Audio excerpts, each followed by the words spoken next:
Hello, listeners. I am so excited to introduce you to our guest today, Dave Nicholls. Welcome to the podcast, Dave. Hi, Aubrey. Thank you for having me. Yes, awesome. This is fun. Let me quickly introduce you. Dave is an English teacher with 20 years of experience. He spent the first 8 years of his life working and teaching English in Moscow, Russia, but then moved back to the UK, where you're from, right? And since then has been making English courses and providing conversation classes online.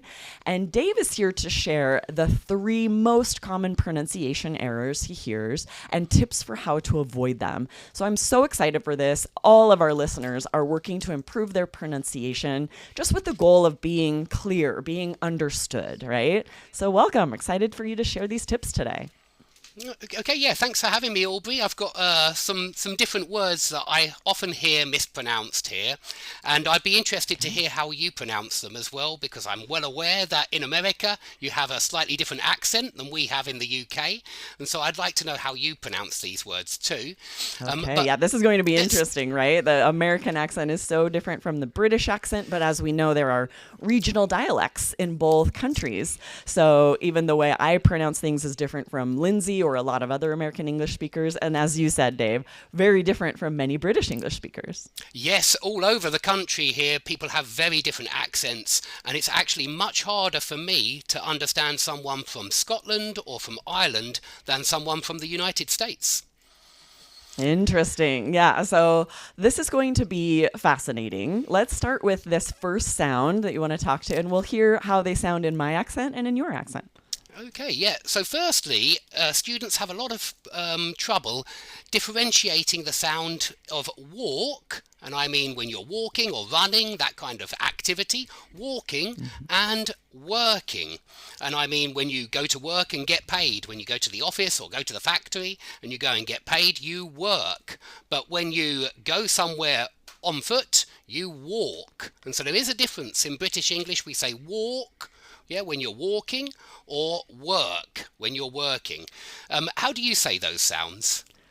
Yeah, this is fascinating because I can hear the difference when you are saying them, but it's more subtle than American English, right? So for the verb, it's walk. We walk around. I walk to the store.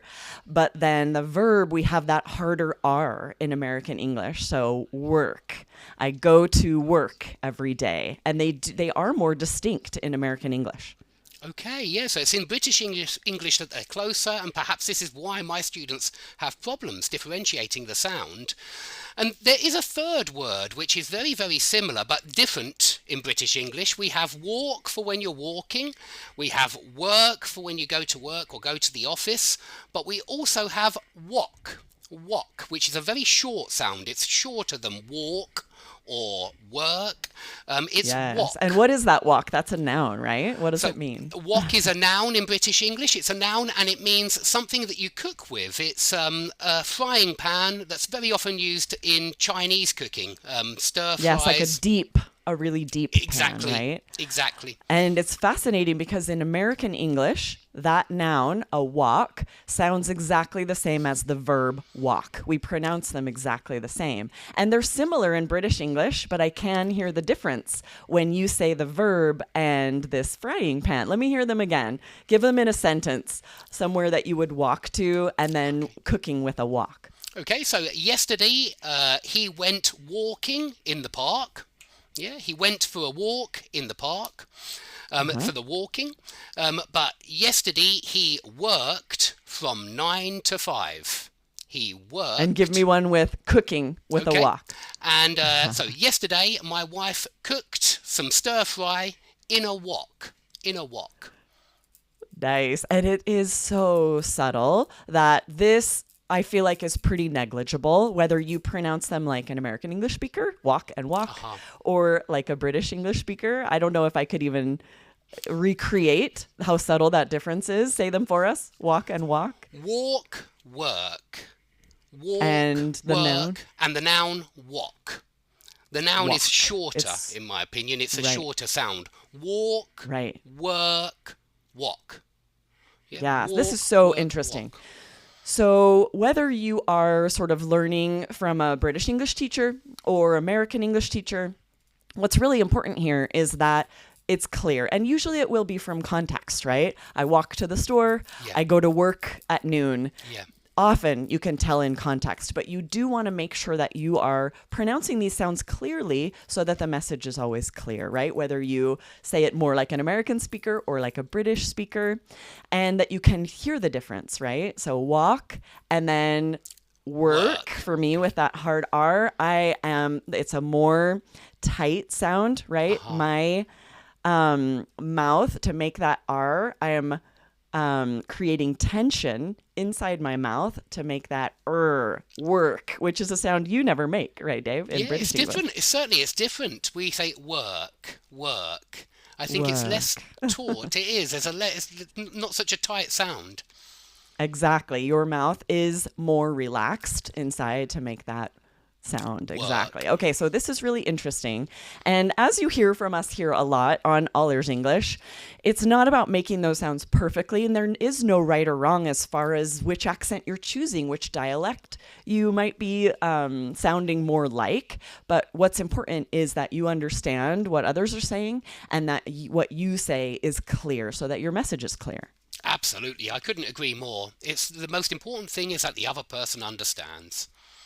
Exactly. Okay, let's talk about this second sound. This one's really interesting. The second most common error that you hear. Yeah, I find this word very difficult to pronounce as well, and so you have my sympathy, everybody.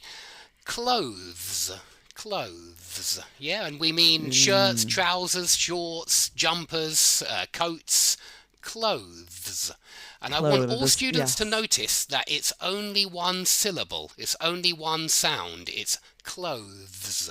Because the mistake that I usually hear is students make two sounds. They make two syllables. They say clothus. Don't say that. Yeah, never say clothus or clothas, or it's one syllable. It is clothes. And the yes, TH, and I'm sure that happens because we're trying to make that voiced dental fricative, the theta, which, how do you pronounce that in UK English, theta? You would say theta though, right? Theta. The theta, and in American English we say theta, but that's this where it's voiced. Our tongue sticks out between the teeth, which is why it's called a dental fricative, and we're vibrating sound. And in order to make that sound, a lot of students are splitting it into two syllables to make it easier, because it is very difficult to say clothes and immediately go from that theta to the z sound that clothes ends with. Absolutely. That's gymnastics for the mouth, right? Yeah, it's not easy for a tongue to do it, to go and then into the Z sound. Right. It's a very hard sound. Yeah, and I highly recommend everyone out there listening, you might be just listening to audio of the podcast now, come back to YouTube and watch this episode on YouTube, because often with pronunciation, it's easier to see a video of what our mouths are doing. And with this especially, because the tongue sticks out between the teeth, and you want to record video of yourself making these sounds, saying these words to make sure that you are correctly pronouncing that theta. Absolutely, it's very good advice to do so, to record your voice and then listen to it, so that you can hear if your pronunciation is correct or not correct. Yeah, and especially where we also have the verb close, Yes. which sounds so similar to clothes, clothing, but the difference is there is no theta, and so your teeth will not stick out. Your tongue will not stick out between the teeth for that sound, but it's very subtle. Clothes, close. Good. Clothes, clothes, clothes. And then we also have the clothes. voiceless dental fricative, for example, with like months, where that th is there's no vibration of the vocal cords. Good, yeah, absolutely. Months. So it's silent there. You don't need to have any in the background. Hey, quick question. Do you want to feel more confident when you speak English?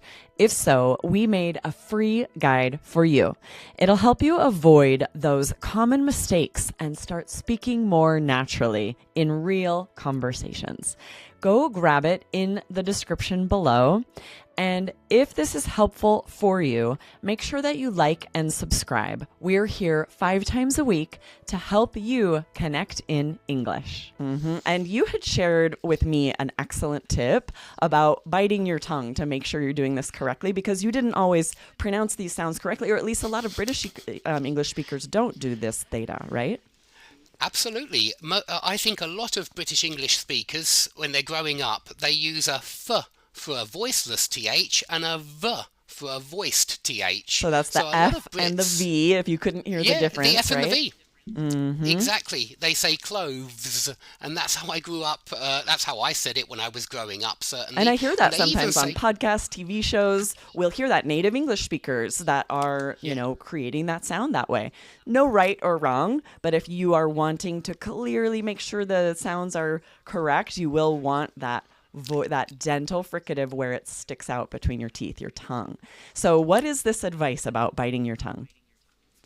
So definitely, anytime you need to do a voiced or a voiceless th, you need to bite your tongue. It needs to be done each and every time.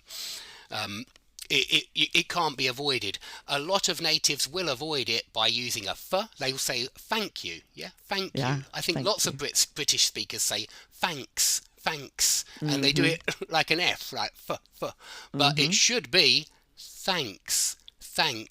If your tongue isn't between your teeth when you say thanks, then perhaps you're saying it like a British native speaker. Yeah, so I love this advice. Because a lot of Brits say it wrong. Right, because I often will recommend to students, you know, record video to make sure you see your tongue sticking between your teeth. But this is great advice, to bite down on your tongue, to feel it. Not hard, just you're gently biting down to make sure your tongue is sticking out between your teeth whenever you make this dental fricative, that theta sound, the TH, and get used to gently biting down on your tongue so that you can feel whether your tongue is sticking out or not. Excellent. Yeah, I couldn't agree more. It's great advice.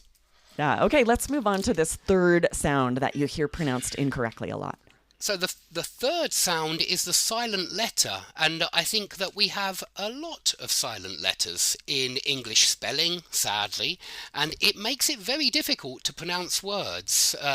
But there are some tips that you can learn to make it easier. For example, that we often have a silent B in a lot of words. We have a silent B. For example, comb, tomb, womb. All of these words have a B when we spell them, but none of them have a B when we say them. So what mistake are you hearing if someone is reading and they see the B at the end, for example, of bomb? How would it be pronounced incorrectly? They often say bomb. Yes. They put a B at the end and at the well. start. And they say comb, tomb. And it's understandable because you see that B there. Right. Yeah. It's a very, I totally understand why the student is making the mistake. And this is why English spelling is, it can sometimes be counterproductive. It can help us mispronounce words, English spelling. And silent letters are a good example. Absolutely, unfortunately. And B is not just silent at the end of words, also in the middle of words often, right? Yeah, it can be indeed. The two situations when B is usually silent is firstly when it's after the M, so like in bomb or comb or tomb or numb or limb or climb a wall. For example, he was climbing the wall, not he was climbing the wall. Right. Lots of students say climbing, but don't say that, say climbing. Yes. So firstly, avoid pronouncing B if you see MB.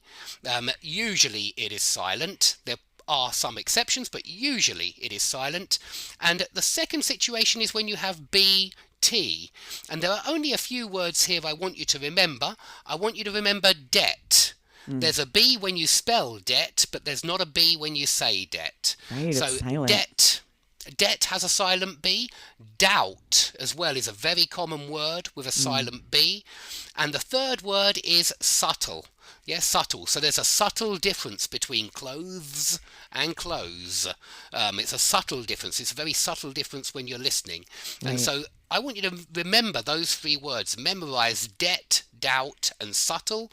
And also those words that have MB in there, like bomb, tomb, numb, limb, climb.